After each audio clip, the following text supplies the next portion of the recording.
Hi friend, मी प्रसाद नांदावडेकर, प्रियंकाचा शेफमध्ये तुमचं स्वागत आहे. मी तुमच्यासोबत एक परिपूर्ण अस्सल आणि झणझणीत कोल्हापुरी मिसळपाव रेसिपी शेअर करत आहे. सर्वप्रथम मिसळ बनवण्यासाठी ओला वाटण तयार करून घेऊ. गॅस ऑन करून त्यावर पॅन ठेवून त्यामध्ये 1 ते 2 चमच तेल ॲड करून घेऊ. तेल जसं गरम झाल्यावरती त्यात खडे मसाले ॲड करून घेऊ आपण. सर्वप्रथम 1 टीस्पून जिरे, 1 टेबलस्पून संपूर्ण धने, 1 टेबलस्पून काळी मिरी, 1 काळी वेलची, 2 हिरवी वेलची, हाफ इंच आले ज्याला आपण बारीक कट करून घेतलेले आहे, 10 ते 12 लसूण पाकळ्या, हाफ इंच दालचिनी, 3 ते 4 लवंग, 1 चमच पांढरे तीळ आणि 1 चमच खसखस ॲड करून हे मसाले सर्व काही नीट मिक्स करून घेऊ. तुम्हाला लक्षात ठेवावं लागेल की मसाले जळणार नाही. फक्त 1 ते 1.5 मिनिटं मसाले भाजून घेऊया. आता मी हे एका प्लेटमध्ये काढून घेतो. हे मसाले थंड होईपर्यंत आपल्याला कांदे आणि सुके नारळ भाजून घ्यायचे आहेत. त्याची आपण तयारी करू आता. यासाठी मी 3 मध्यम आकाराचे कांदे घेतलेले आहेत. त्याची साल न काढता आपण त्याला अशा प्रकारे 3 ते 4 कट करून घेऊ. तिन्ही कांद्याला आपल्याला कट करून घ्यायचे आहेत प्रॉपरली.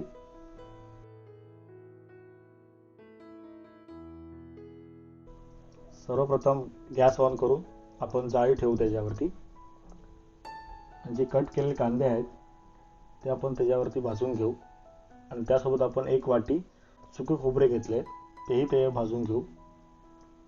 तुम्हाला कांदे आणि खोबरे व्यवस्थित ग्रिल करावे लागतील तोपर्यंत ते काळ्या रंगाचे होत नाही. बाहेरून जशी तुम्ही भरतासाठी वांगी भाजतात त्याचप्रमाणे तुम्हाला कांदे आणि खोबरे भाजून घ्यायचे आहे.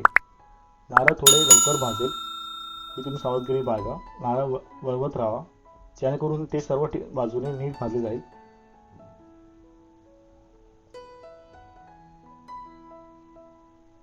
नंतर हे खोबरे साईडला काढून ठेवू. नीट भाजले गेले आपलं पूर्णपणे. कांदे छान भाजलेले आहेत. या टप्प्यावर त्या कांदे साईडला काढून घेऊ. सर्व कांद्याची सालं आपल्याला काढून घ्यायची आहेत आणि त्याला आपल्याला बारीक कट करून घ्यायचे आहेत. कट करताना काळजी घ्या, कांदे गरम आहेत. ते लहान लहान तुकडे करा जेणेकरून ते लवकर थंड होतील.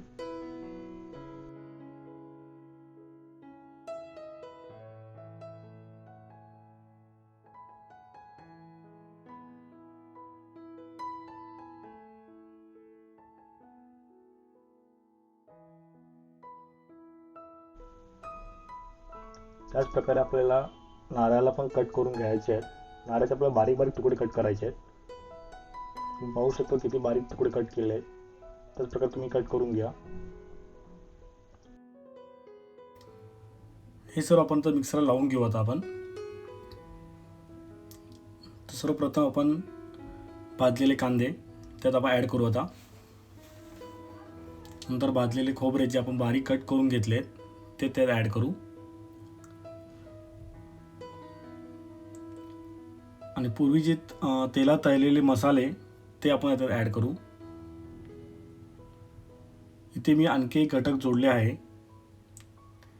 1/4 वाटी किसलेले ताजे खोबरे हे त्यामध्ये आपल्याला ॲड करायचे आहेत. वाटपाला आपण जास्त पाणी यूज करणार नाही आहे. पाणी जेवढं कमी असेल तेवढं चांगलं. तुम्ही बघू शकाल की वाटणाची थिकनेस कशी आहे. ती एवढी थिकनेस आपल्याला पाहिजे. आपल्याला मिसळसाठी तरी बनवायची आहे, ज्यासाठी आम्हाला मटकी उकळवायला लागेल. चला तर मग तयारी करूया. म्हणून मी 3 कप अंकुरलेले मटकी घेतलेले आहे आणि त्यासोबत 1/4 टीस्पून हळद,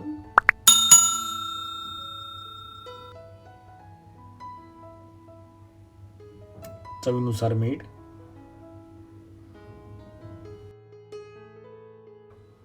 तुमच्या घरात जर 3 ते 4 माणसं असतील तर तुम्ही 1.5 ते 2 लिटर पाणी यामध्ये ॲड करा. पाणी हे तुमच्यावरती डिपेंड आहे की तुम्ही किती त्यात ॲड करतात आहे. त्याला तुम्ही आता या चांगलं मिक्स करून याच्यावर झाकण लावून घ्या आणि 15 ते 20 मिनटं बॉईल करत ठेवा मध्य आचेवरती. तो चांगला आपला बॉईल झालेला आहे आणि पाण्याचा कलरही चेंज झालेला आहे पूर्णपणे. तर मटकी शिजली की आपण बघू. आपण पाण्याचा रंग बदलला आहे आणि मटकी छान शिजलेली आहे. या टप्प्यावरती तुम्हाला शिजलेली मटकी गाळून घ्यावी लागेल. म्हणून आपण मटकी चाळणीतून गाळून घ्याव्या आणि पाणी टाकून न देता हे पाणी तरीसाठी वापरू.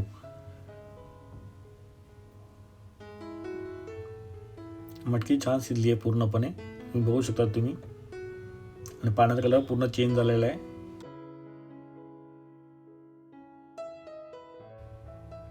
मटकीची तरी बनवण्यासाठी सर्वप्रथम आपण गॅसवरती टोप ठेवून घेऊ आणि त्यामध्ये आपण 3 ते 4 चम्मच ऑइल ॲड करू. या रेसिपीमध्ये वापरल्या जाणाऱ्या तेलाचे प्रमाण जास्त असते. जर तुम्हाला कमी घालायचे असेल तर तुम्ही घालू शकतात. ते चांगले तापले की आपण त्यामध्ये मोठा चिरलेला कांदा ॲड करू. आता तुम्हाला कांदा मध्यम आचेवरती हलके सोनेरी तपकिरी रंगाचे होईपर्यंत शिजवावे लागतील. 5 ते 6 मिनिटांमध्ये कांदे व्यवस्थित परतून घ्या.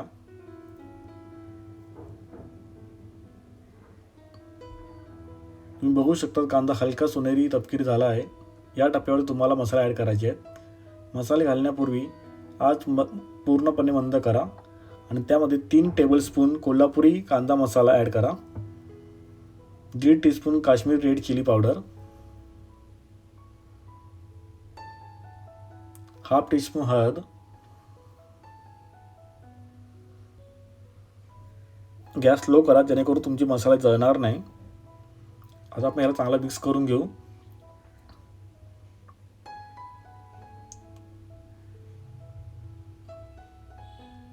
गॅस जर तुम्ही फास्ट केला तर तुमचा मसाला जळण्याची शक्यता वाढते. त्यासाठी गॅस स्लोच ठेवा तुम्ही. आणि या टप्प्यावरती आता आपण जे केलेलं वाटण हे यामध्ये ॲड करून घेऊ पूर्ण.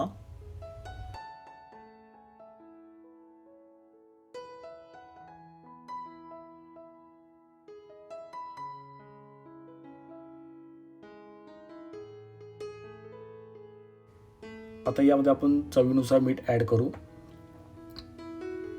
मीठ ॲड करून झाल्यानंतर मसाला तुम्हाला मध्यम आचेवरती चांगला शिजवायचा आहे. आपल्याला तेल सुटेपर्यंत शिजवायचं आहे. या पूर्ण प्रक्रियेला आपल्याला 10 ते 15 मिनिटं लागतात.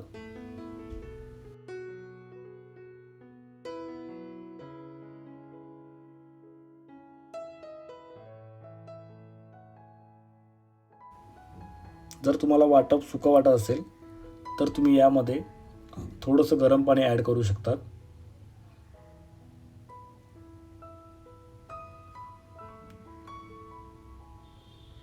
आता आपण यामध्ये थोडंसं गरम पाणी ॲड करू.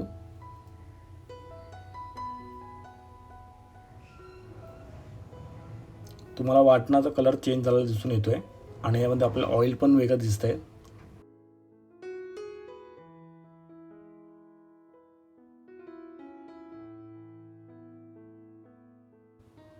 या टप्प्यावर मी उकळलेल्या मटकीचं पाणी त्यात ॲड करून घेतो. मसाला आणि मटकीचं पाणी एकत्र मिक्स करून घ्या. मिसळून जर तुम्हाला पाणी कमी वाटत असेल तर तुम्ही त्यात गरम पाणी ॲड करू शकतात. आता तुम्हाला तरी 20 ते 25 मिनिटात तरी मध्यम आचेवरती शिजवायची आहे.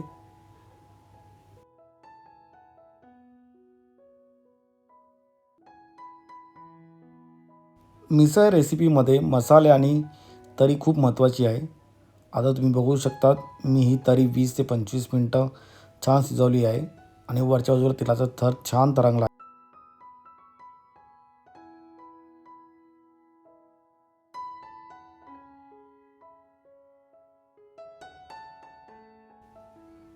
तरीला चांगलं तेल सुटलेलं आहे. आता आपण यामध्ये थोडंसं मटकी ॲड करून घेऊ.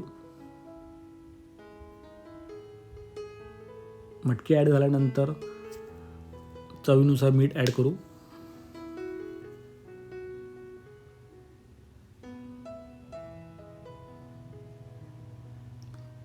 तरी खूप सुंदर दिसते. आता यामध्ये कोथिंबीर ॲड करून हे बंद करू. आता आपण मटकीची भाजी बनवून घेऊ. एका पॅनमध्ये आपण 1 टेबलस्पून ऑइल, 1 टेबलस्पून राई आणि 2 हिरव्या बारीक चिरलेल्या मिरच्या ॲड करून घेऊ. यांना चांगला परतवून नंतर यामध्ये आपल्याला मटकी ॲड करायची आहे. आता आपण बॉईल केलेले मटके ॲड करू. हे आपण डायरेक्ट पण खाऊ शकतो, पण थोडीशी वेगळं येण्यासाठी आपल्याला भाजी जी बनवतो आपण. आता यामध्ये आपण 1/2 टीस्पून हळद ॲड करू, 1.5 teaspoon Kashmiri red chilli powder,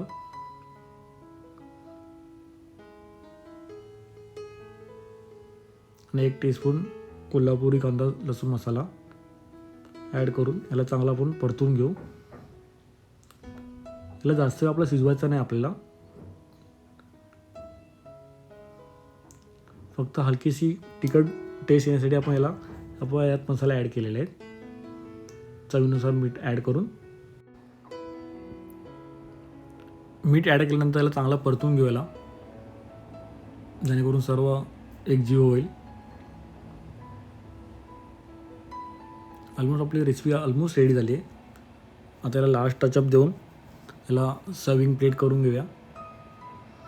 तर यामध्ये आपण खूप सारी म्हणजे आपली कोथिंबीर, माय फेवरेट, ते आपण ॲड करू आतमध्ये.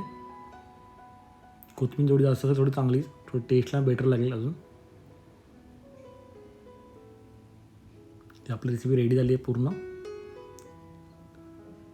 एकदा परतून याला बंद करून टाकू आता. आणि याला एका सर्विंग प्लेटमध्ये आपण सजवू आणि खायला स्टार्ट करू. जर तुम्हाला ही आमची रेसिपी आवडली असेल नक्की लाईक करा, कमेंट करा आणि शेअर करा आणि सबस्क्राईब करायला विसरू नका. खूप जण आहेत असे जे व्हिडिओ फक्त बघतात आहे, सबस्क्राईब करत नाही आहे, तर आठवणीने सबस्क्राईब करा. आणि जर तुम्ही इथपर्यंत व्हिडिओ बघितले असेल तर नक्की लाईक करा आणि कमेंटमध्ये सांगा की तुम्हाला ही आमची रेसिपी कशी वाटली ती, आणि तुम्हाला नेक्स्ट व्हिडिओ कोणती पाहिजे हेही तुम्ही सांगू शकता व्हिडिओमध्ये.